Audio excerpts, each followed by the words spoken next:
Diablo 4. I'm actually really hyped to play the new season. I don't know about anyone else.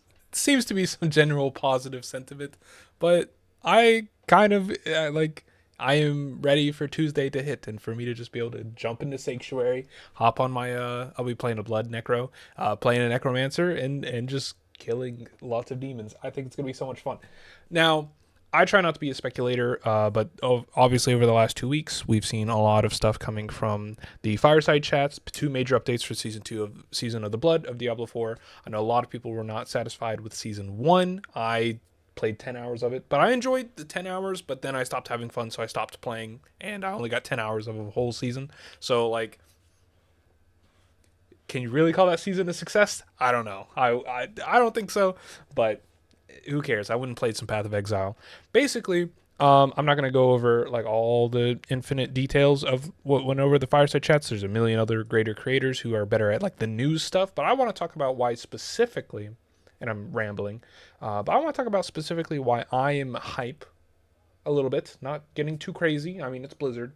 But why I'm hype and excited to play the new season and the things that I find as design choices and concepts that are make me excited and make me think that I might have fun with the game. And I'm not like a Blizzard like circle jerk boy, dude. I literally don't play like any of their games. I played some Overwatch. I've played some Diablo 3, but I've been playing Diablo 4, and I've been kind of getting into the loot type of games recently, and I find them fun. I've been playing a lot of Path of Exile.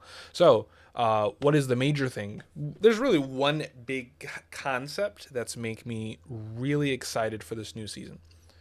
And that's player choice. I feel like there was a lot of things about the player side of gameplay in season 1 and 0 that just kind of made it like there's game to be played, but there's no like player decisions to be made in order to interact with the game.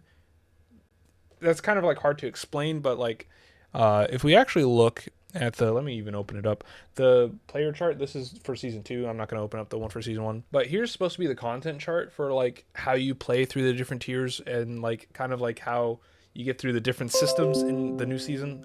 I don't know what the fuck that is. That's supposed to be in season 2, and obviously everything in yellow here wasn't in here in season 0 or season 1.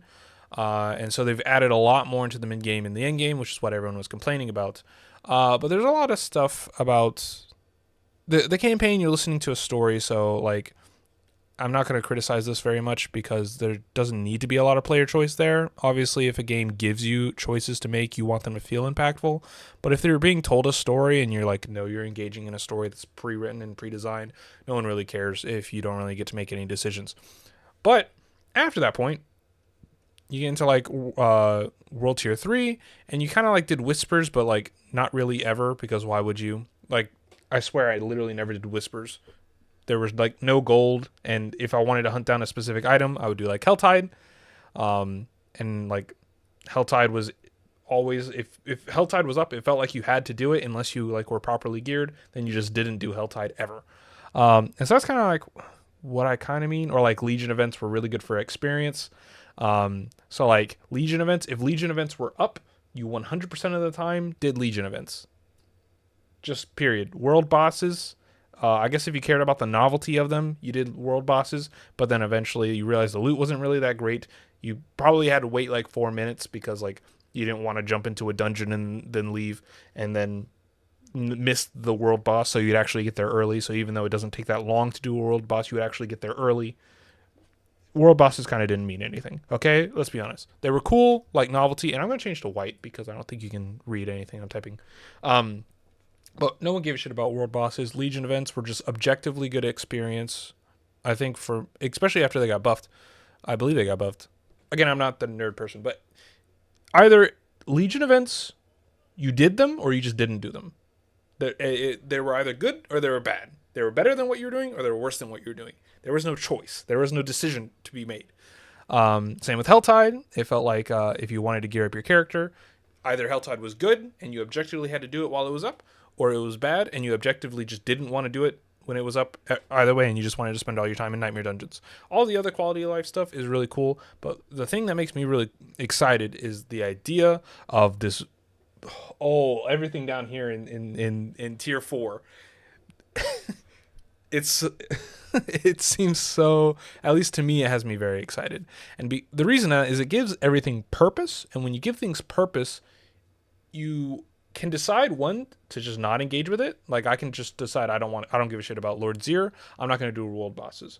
Or I can decide I don't want to do Legion events and world bosses, but I do want to do World Zir, especially because the currency to do these things is tradable. So I can get really good at doing the Helltide or really good at doing the Whispers ones, and I can trade for like Lord Zir. The ability to just not do content you don't want to do, or to be able to like make the decision that it doesn't fit your personal goal as a player is awesome. So that's like one of my main things that I really enjoy about this season, and the prospect is that you just have this ability to make a decision. Okay, right now Helltide is up. For some reason they didn't mention the new thing that like they're adding, like the blood harvest. But I just call it blue Helltide. For some, say blue Helltide is up, Helltide is up, and then like so is a Legion event. You can sit there and go, oh, well, all I really care about right now is I really want this unique that's coming from Grigor. That's all I care about. So I'm just going to do Blood Harvest. I mean, Helltide. I don't care about Blood Harvest. I don't care about this. And that's cool. That's really cool. Or you could have been like, oh, I really care about this like Grigor thing, but I don't like Helltide. Oh, Legion event is finally up. I can go do the Legion event, get some thing that I can then trade to like do with Helltide. Maybe if you have friends. I don't know if there's going to be a trade site or anything set up. Probably not by Blizzard at all this set, but if you're like in a set this season. But if you have like friends or if you're like a group that you enjoy hanging out with, or if you're in like a league or a clan. So I really just do think the modular ability of this season is kind of cool. The fact that you can intentionally decide what you're trying to do. It also just adds like an end goal for the game. Kind of once you beat, before all the new stuff was added, once you beat the game, what was your goal? Because it wasn't beating Uber Lilith. I mean, obviously part of that is balance issues, and they did rebalance Lilith. But part of that was also just like, there's nothing to do.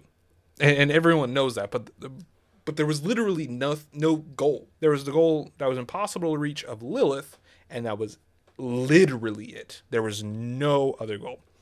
So now what are the goals that they've added? You can kill Lilith because they have lowered her power variability, basically. They said she's supposed to still be really difficult. However, they have played builds that are not based off of exploits or actual like breaking the game, and that she is doable. I don't know how that collaborates because two different people talked about these two different topics, but they said Duriel's not supposed to be as hard as Lilith.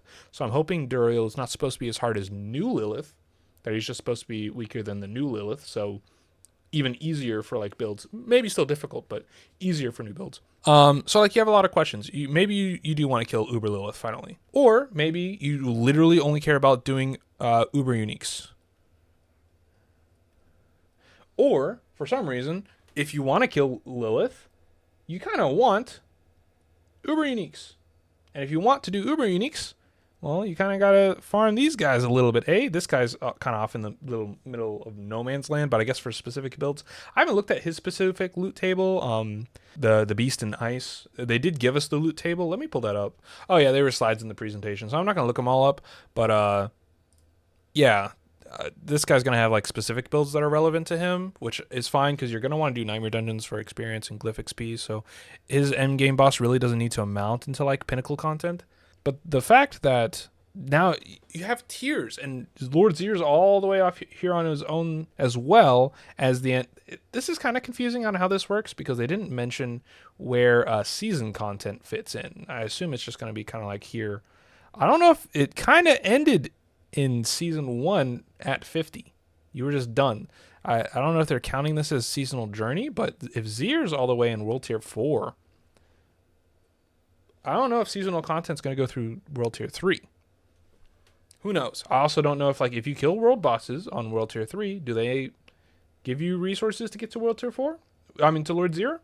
Not much has been added into World Tier 4 or World Tier 3, but you're probably, hopefully not going to spend too much time in this area, 50 to 70. That's where you're going to start hitting, like, your res cap, so you're probably going to be doing, like, Nightmare Dungeons and just getting the basics of your end game type of gear. And then you'll really start farming in low tier and mid tier World 4. World Tier 4. And I know I'm kind of rambling, but the ability to choose what you want to do, it's not just because I'm playing PoE and the idea that I can play like Delirium, or if I really enjoy like Sanctum, or if I enjoy doing like a specific type of content, that I can go and do that for like my entire time and not engage with a bunch of the other mechanics. But the idea that it makes you have to go, what am I doing and why am I doing it? And it has an answer. And that's the problem that Season 0 and Season 1 had, for me at least, most of the time. What am I doing and why am I doing it? Most of the time in Season 0 and 1, it was to gain experience and to hope something good drops. Fair enough in a loot game, but it's just not that good when it's that vague. It just doesn't feel good. Now, why am I doing Helltide?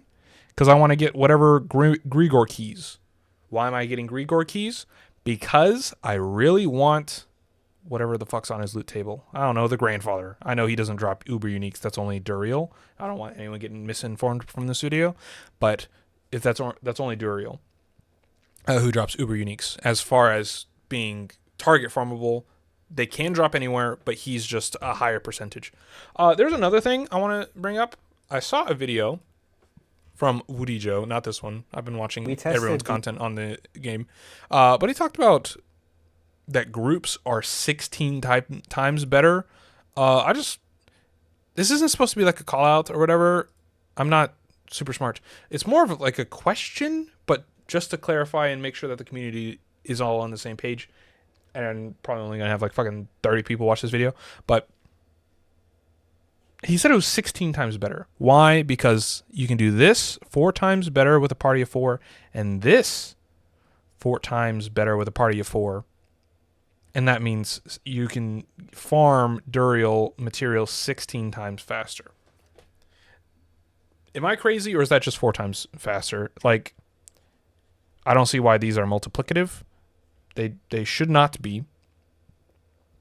If this takes 1 minute for one person to do, and this takes 1 minute for one person to do, then it takes 2 minutes for one person to farm one of each material to summon Duriel. So that means every 2 minutes, 4 people would summon 4. Not 8. Does that make sense? I'm not showing my math, dude. I fucking failed high school, okay? It's not an 8 times or a 16 times multiplier. It's a 4 times multiplier. Now that still definitely makes Duriel like way better for farming with groups. And I do think at least for Uber Uniques, that should not be the case. The way I would solve this, and it's a lot easier if it is only a 4 times multiplier, is I would simply, the drop rate of Uber Uniques, just Uber Uniques, is 1/4. Uber drop rate. I do not think that. I think Uber Uniques are a thing that's part of the gameplay that should be entirely. It should be predictable, semi-predictable, on how much they come out, and there should not be a way to game that. I do not think that you should be able to game the game to get you more Uber Uniques. They're supposed to be that rare for a reason. I understand that they want people to have them, and I want one, right? If I do not have an Uber Unique by the end of this season, I'm going to actually be livid. I'm specifically grinding for that, and I'm going to be actually so mad if I don't get one. That it means that it's going to be so insanely rare that it's just not fair that they even pretended that it was farmable. I should have one, if not multiple, just because I'm going to play that much. What was I getting at? Okay, but as far as like the rest of the uniques, I kind of do like something that Woody Joe brought up, is that like party play should kind of have like, there's a reason that there's XP boosts, like 5 or 10%. I'm okay with like even a bit of like your regular rares dropping higher rates, because, well, not a higher rate, but a normal rate, but technically 4 times as much because you're farming 4 times the Duriels. I'm okay with those kind of being that high, because you're already at the end game content, man.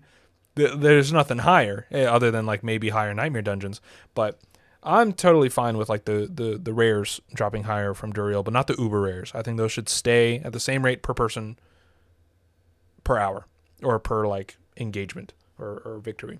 So that's my personal take on that. But I don't think it's 16. I don't know why it would be multiplicative these against each other. That doesn't make any sense to me.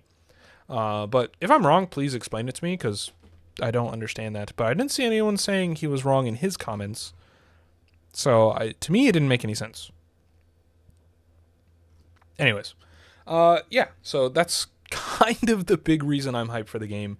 Sorry, this video was a bit rambly. I've been sick, and so I just have so much like sick energy. You know, sick energy when you just like want to say so much stuff, but you can't really coherently make a thought, so you just ramble and you just say stuff. I just also suck at scripts and planning videos. So, anyways, yeah. I didn't really pay attention to like day two or the second week. It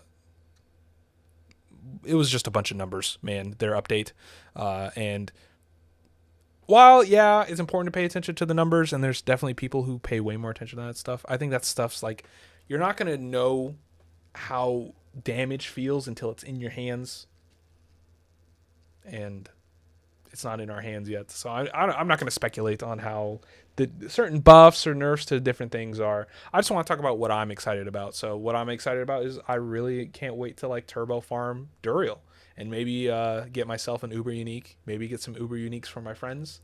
I think they're tradable. They should be. If they're not, that's going to be very sad. Or maybe very cool because then I'll have multiple. But them also dropping at max level is kind of cool. But I'm super excited for turbo farming and having just like a super giga chad. I'm going to be playing Necromancer. Blood Surge is what I'm going to try. And then if it's bad, then I'm going to swap to a different build. But yeah, I think that's going to be so much fun. Kind of excited. Hope to see you guys in Sanctuary. If you like this video, give it a like, I guess. I don't know. I've been Muffin. See y'all later. Peace.